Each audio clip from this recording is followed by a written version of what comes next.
Now that we are officially in December and November is over, it's time for me to look back on some of the movies I watched in November. These are the top 5 best movies that I watched in the month of November 2023. Hello everyone, my name is Jesse and welcome back to another video on my channel. Today I'm going to be talking about the top 5 best movies that I watched in the month of November 2023. I actually watched quite a few movies this month, and this list wasn't exactly that hard to make, but kind of ordering them and choosing my top 5 was slightly difficult because I watched a lot of really good movies this month.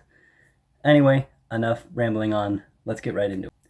Before I mention my actual top 5, I do have a few honorable mentions that I want to get to first. So let's start off with those. My first honorable mention is going to be The Killer. This is David Fincher's newest film on Netflix, and I wanted to love it a lot more than I actually did.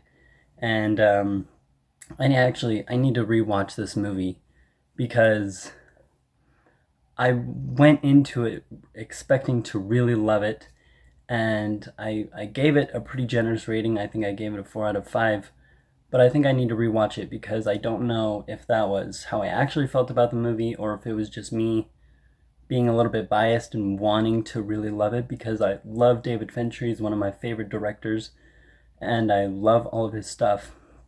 So I went into this movie expecting to really love it, expecting for it to be a really good movie.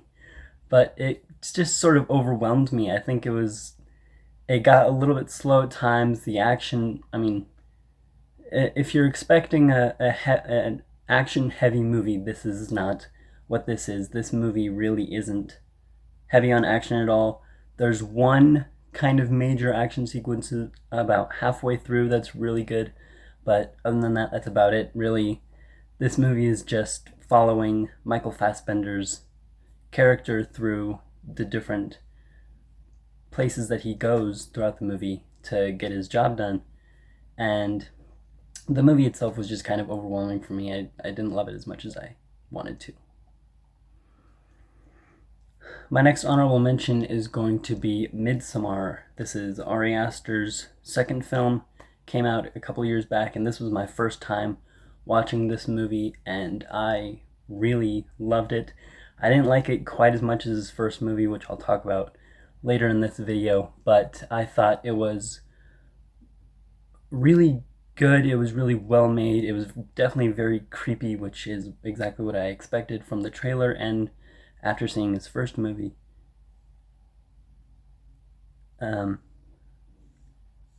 This movie just, I don't even know how to describe it. It was weird. It was creepy.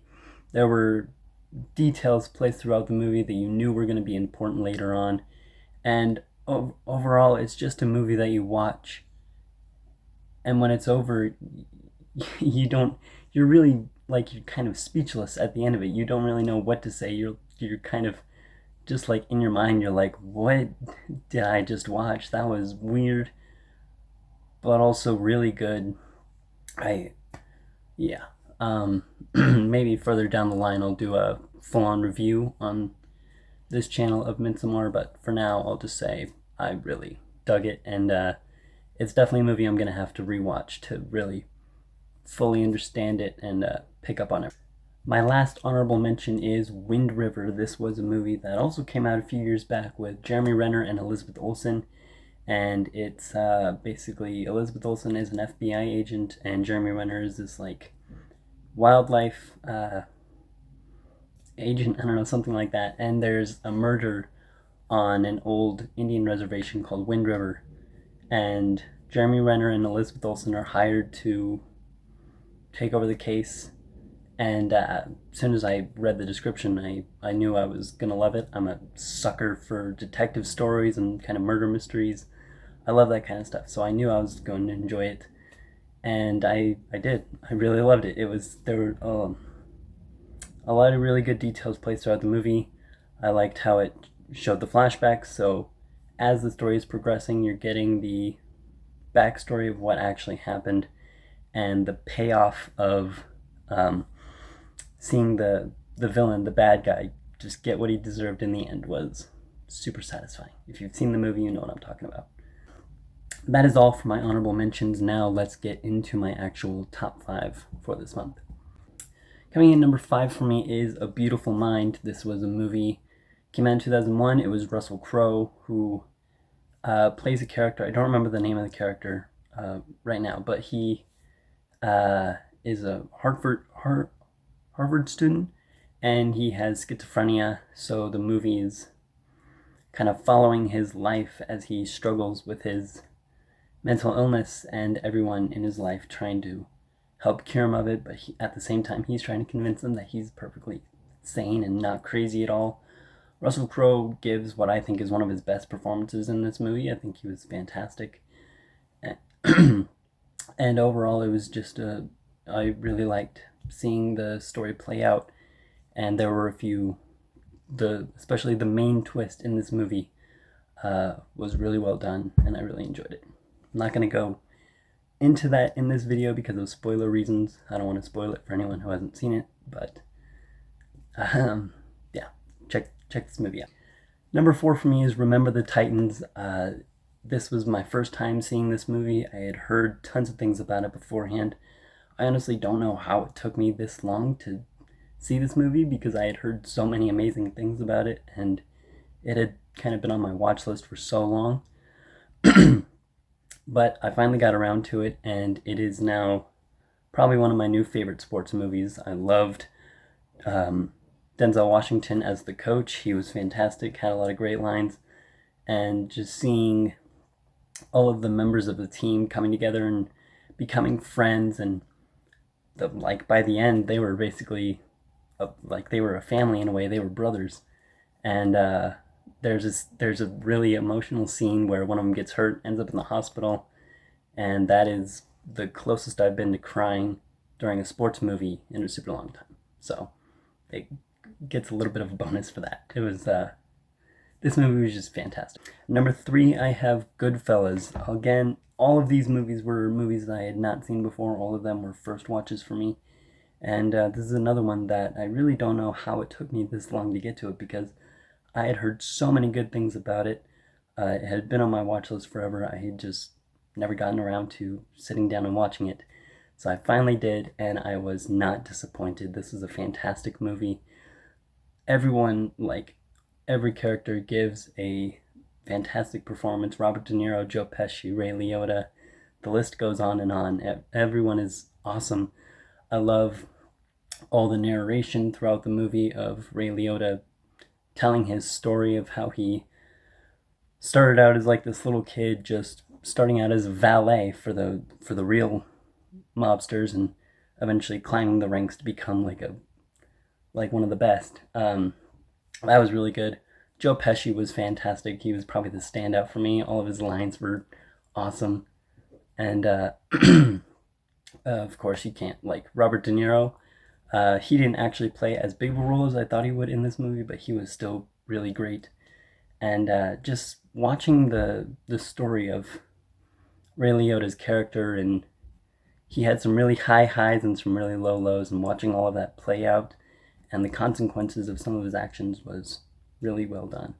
So I really enjoyed this movie, and yeah. Number 2 for me is A Star is Born. I watched this in preparation for Maestro that's coming out later this month in December. This was directed, I don't know if it was written by Bradley Cooper or not. I would have to look that up, but I know it was directed by Bradley Cooper, and it stars Bradley Cooper. And I loved this movie more than I expected to. I expected to love it because I love Bradley Cooper and Lady Gaga, but it absolutely blew me away. It blew me away more than I expected. Bradley Cooper proved that he's not only a really great actor, but he's also a fantastic director. Both him and Lady Gaga give amazing performances. All of the songs are amazing and super emotional.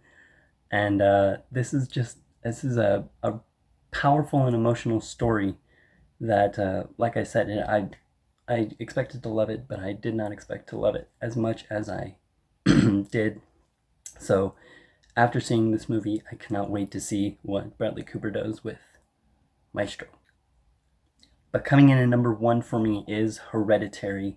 This was the best movie I watched in the month of November by far. Also, another movie that had been on my watch list forever. I couldn't wait to get to it.